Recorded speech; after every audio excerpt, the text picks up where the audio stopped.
Welcome to the Rise of the Silent Woman podcast, a place where you can allow your silent woman to heal, release, and relax in a safe and judgment-free environment. I'm your host, Tennille Davis.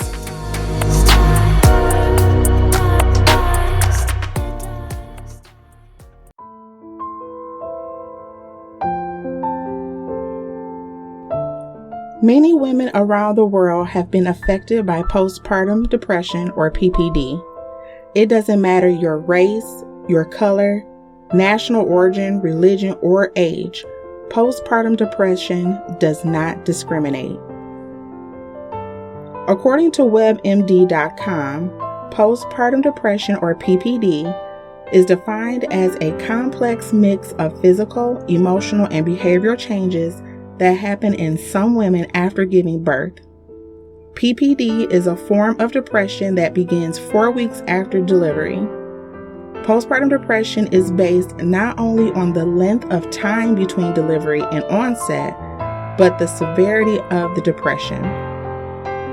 In May of this year, the CDC published a study on their website, cdc.com, that showed 1 in 8 women with a recent live birth has experienced symptoms of postpartum depression. So let's just think about that for a moment. Let's just say there's a mommy and me group, right? And there's 16 women in this group. According to what the CDC study showed, at least 2 of the women in that group, out of that 16, is experiencing postpartum depression symptoms. And that's just at least 2. There could be more, but just going off of that study, you're in a group of 16 women. Everyone had just delivered, let's just say within the past 3 months.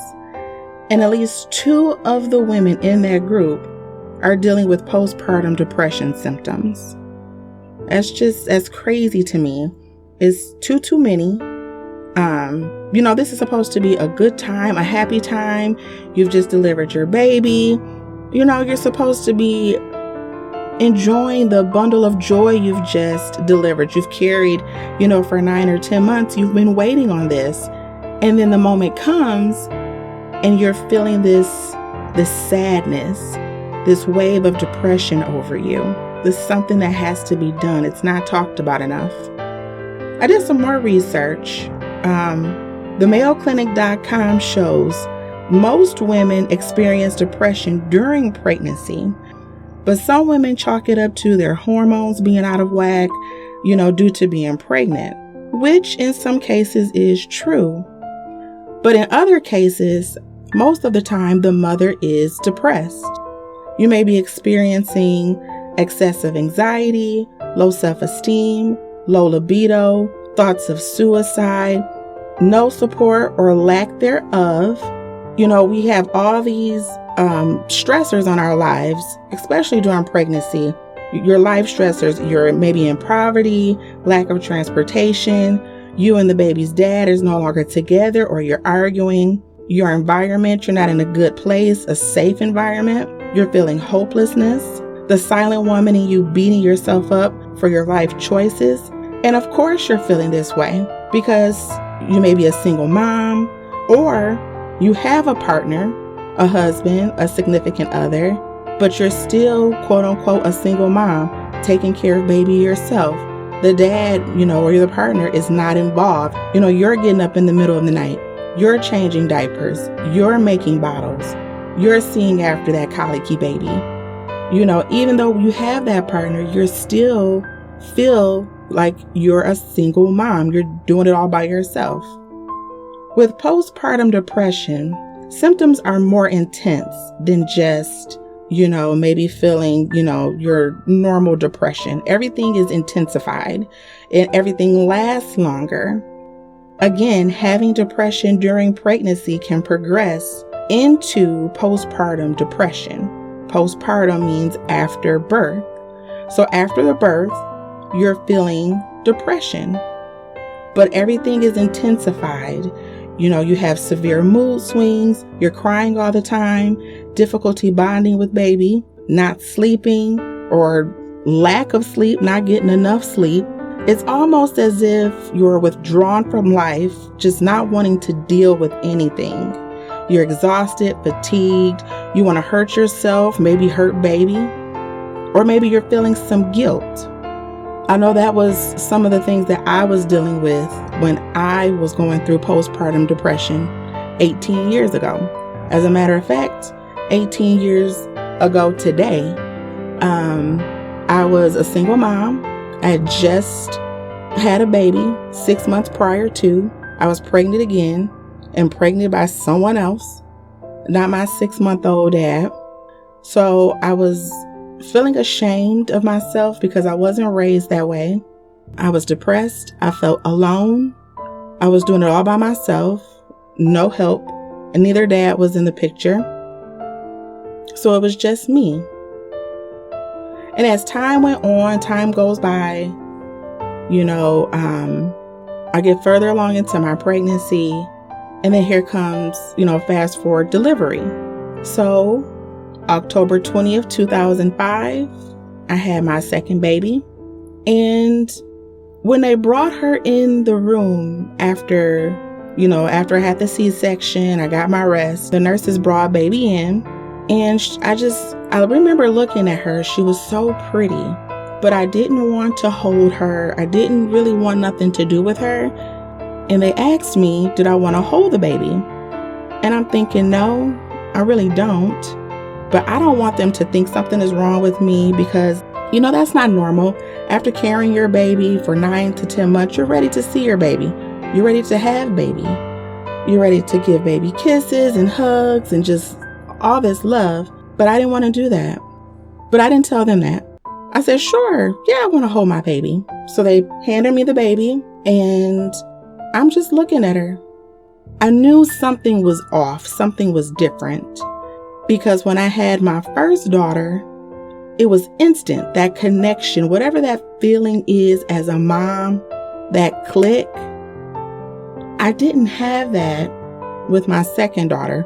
Again, I knew I loved her, but something wasn't there. So we get home, she cries. I just look at her. I don't want to pick her up. I don't want to care for her. It took a week, literally a week, before that connection came, that instant mother-daughter or mother-baby connection, that mama bear, baby bear type of connection. It took a week for me to feel that. But even still within that, I knew something was off, something was wrong. I would go to the doctor's office and they would ask me, how are you doing? You okay? And I would tell them, I'm tired. I feel down, and everything was, it's just the baby blues, that low dip in moods and bouts of sadness. That can last up to about 2 weeks. Well, 2 weeks came and gone, and I was still feeling this way. As a matter of fact, it was getting worse. So we're almost a year into this. My daughter she was getting ready to turn 1.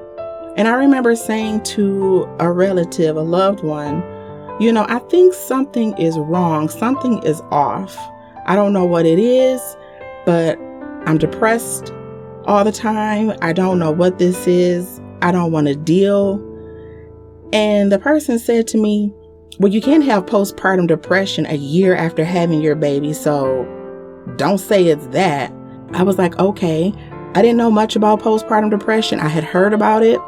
But if this person is saying I can't have postpartum depression a year, after having my baby, then maybe it's not that. Maybe it's me. Maybe I'm broken. So I remember one day, it was a Saturday, like a Saturday evening. It was nice outside and me and my girls were at home. And I remember my youngest started crying. And her cry, it wasn't like a normal baby cry. She would do like this scream cry. And I remember sliding down the wall onto the floor, knees drawn. I put my head in my hands and I just looked at her screaming, looked at her crying. And my oldest is looking at me, she's looking at her, and she's looking like somebody do something. And I'm just thinking, I'm looking out the window, and where I lived in an apartment building, and right next to our apartment building was the highway. I could literally see the highway from my apartment window. And I remember thinking, if I pick her up and throw her out this window, will she make it to the expressway? And I remember that was my thought. She has to make it to the expressway because I want it to be instant. I want it to be quick. I don't want her to feel any pain. But I want this to end. And whatever this is I'm going through, I know it started right after delivery. And I knew if I get rid of her, whatever I'm going through, whatever I'm experiencing, this will end. And the only thing I think, looking back, that stopped me from picking that baby up and tossing her out the window, I knew I couldn't throw her far enough, one, to go out of the window, across the parking lot, and to the expressway. I knew she wouldn't make it. In hindsight, I think that is one of the reasons that stopped me from harming her. That, and I knew I loved her, and I really didn't want anything to happen to her. I just wanted whatever emotions, whatever feelings I was going through, I just wanted it to stop. It was like this foggy feeling. I don't know if you've ever seen the show Dexter. It used to come on Showtime. But he used to always talk about like a dark passenger. It was kind of something like that, not in a serial killer type of way. It was just like this fogginess, just something over me that I knew was not me, that was making me have these thoughts, these feelings, these terrible feelings of wanting to hurt her and to end it. You know, you have those feelings of being overwhelmed and just not being able to handle it, not being able to deal with it. It's so much that we go through as women that we don't even know how to reach out for help. And when we do reach out for help, it seems like it's ignored. You know, you don't want to get out of bed. You're overwhelmed. You're robbing Peter to pay Paul. You're stressed out, multiple kids, can't take time off, you gotta work, childcare, you need a sitter, you don't really have the support you need. It's just so much. And then to add the postpartum to that, it just escalates everything. But then it can go deeper because postpartum depression can lead to postpartum psychosis, which is an acute illness of multifactorial origin and is considered a psychotic emergency. It's linked between the hormones estrogen and progesterone. Those hormone levels drop. So basically, estrogen and progesterone, the levels increase tenfold during pregnancy. Then it drops drastically after delivery. They say that postpartum psychosis can develop as early as 1 week after delivery, which is really scary. With postpartum psychosis, symptoms are not limited to hallucinations, behavior changes, paranoia, confusion, the list goes on. Common causes for postpartum psychosis: a family history of mental health, you yourself has been diagnosed with bipolar disorder, schizophrenia, or have had some traumatic pregnancy or birth, or you've experienced postpartum depression before. And so maybe next pregnancy, you experience postpartum psychosis. The symptoms for postpartum psychosis: you're out of touch with reality. You may have some religious overtones, intruding thoughts, not aware that the thoughts that you're having are not normal. I was watching a documentary called When the Bow Breaks. It was on YouTube, and it's about a group of women that were being interviewed regarding postpartum depression and postpartum psychosis. I feel it's a documentary that everyone should watch. It gives you insight on, what many women have experienced with postpartum depression and postpartum psychosis, and how it not only affects you, but also your loved ones. In that documentary, those women expressed they just wanted that feeling to end. One lady was saying if she wanted to throw her baby off the banister. There was another lady that said she was walking up the stairs with her baby, and she thought, if I just ram my baby's head into the wall, this feeling will go away, because it didn't start until after I had this child. Same feeling as I was having. And it's a horrible feeling. All the women were saying how they didn't want to feel this way. They knew it wasn't normal. They would see other mothers out enjoying their children, enjoying their babies, and they would think, how come I can't feel that? I don't want to spend time with my baby. I don't want to hold my baby. I want nothing to do with this baby. And you feel terrible, and you feel like it's your fault. You have guilt, and it's not you. It's the depression that has taken over. Again, the documentary was very good, and I do feel that everyone should watch it. Man, woman, everyone should watch this, because it really does give you insight. But what I did not like about the documentary is that it only showcased women that had the financial resources to get therapy to help them through the postpartum depression or the postpartum psychosis. What about the girl, the woman who does not have the finances for those resources? One woman was doing some sort of, like electroshock therapy type of deal, all these holistic type of therapies. But if you don't have the finances, what are you supposed to do? Because that was me. I was on welfare. I was getting Medicaid. I was getting food stamps. I was getting WIC. The only thing I wasn't getting was cash assistance, and that's because I made too much. I didn't make too much, because I was still struggling to pay my bills. So what about that girl? The woman who's all alone, who's living paycheck to paycheck. Where's her story? Who's there to help that person? They have to do it all by themselves. They have to experience postpartum depression all alone, suffering, and have to get up and go to work or whatever and put a smile on your face. You have to go through things and experience things that you didn't even think that you could handle. But when put in the situation, you do what you have to do.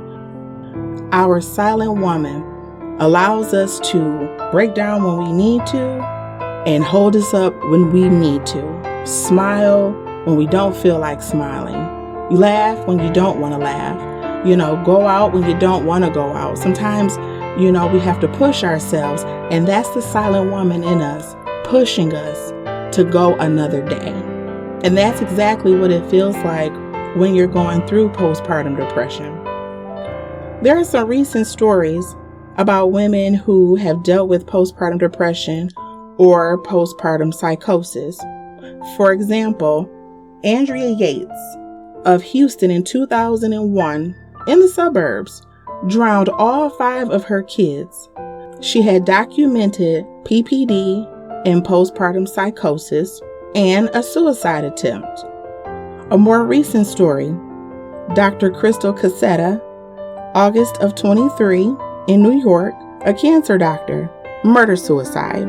I believe her baby was 3 months when she committed a murder. She killed her baby and then she killed herself.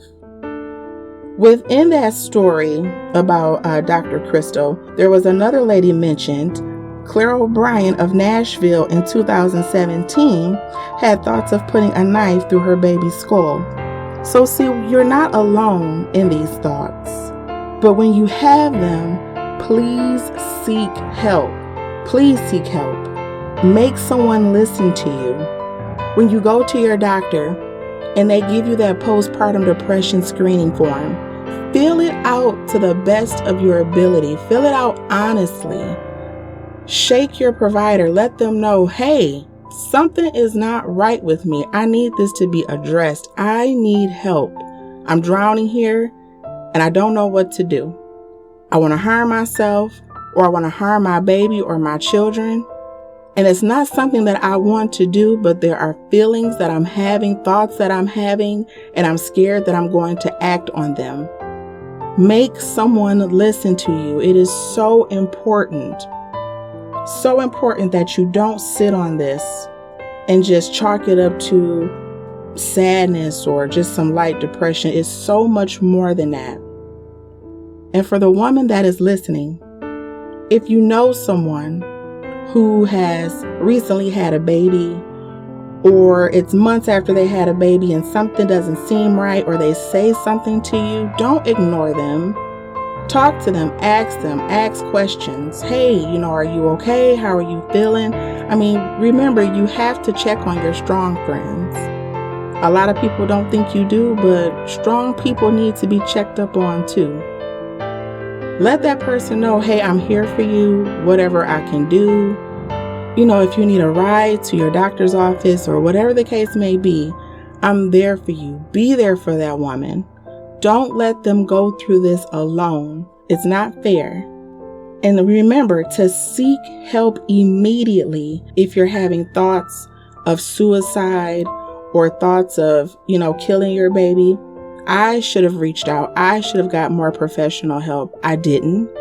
I talked to friends. I had some girlfriends in my life at the time that helped me get through, but I should have gotten professional help. Back in 2005, I wasn't getting, postpartum depression screening forms. That wasn't a thing. Well, at least at the doctor's office I was going to. But they give those out now. I know that for a fact. I used to be a medical assistant.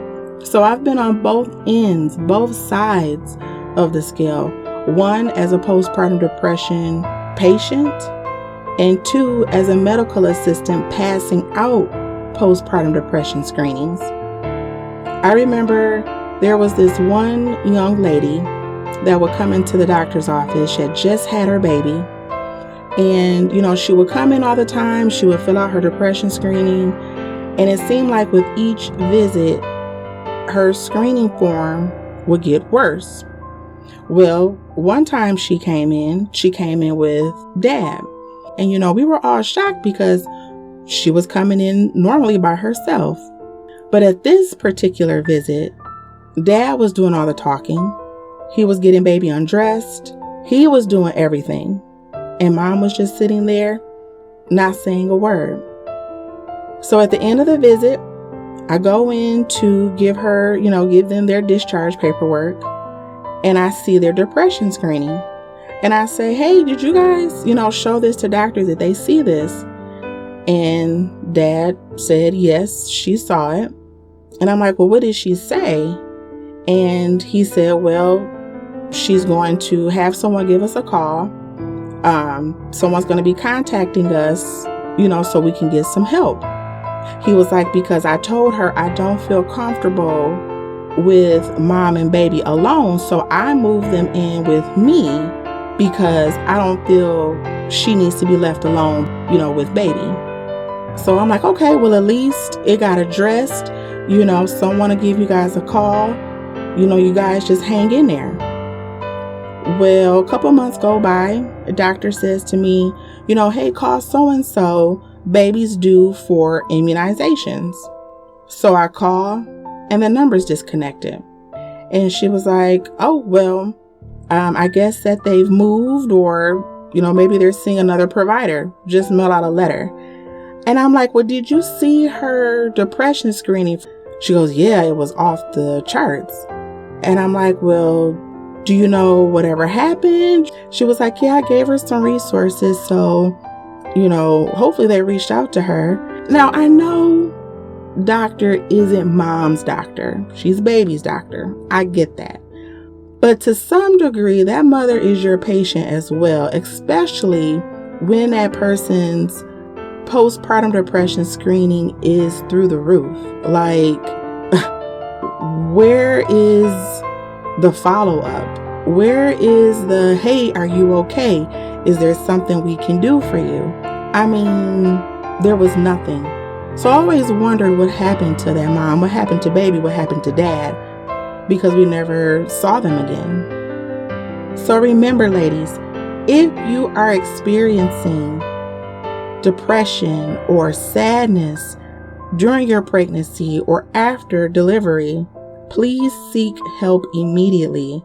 Call 911 if you're having suicidal thoughts or thoughts of harming baby. You can call 988, which is the Suicide and Crisis Lifeline. You can text them to start a chat. It's free, it's confidential. Or you can call the National Suicide Prevention Lifeline at 800-273-TALK. That's 800-273-8255. It's a 24/7 lifeline. It's confidential. If you go on their website, you can also fill out a form and you can start a chat there as well. Remember, ladies, seek help. Postpartum depression is something that is not talked about enough. There needs to be more conversation around it. It's so important because so many women are suffering in silence.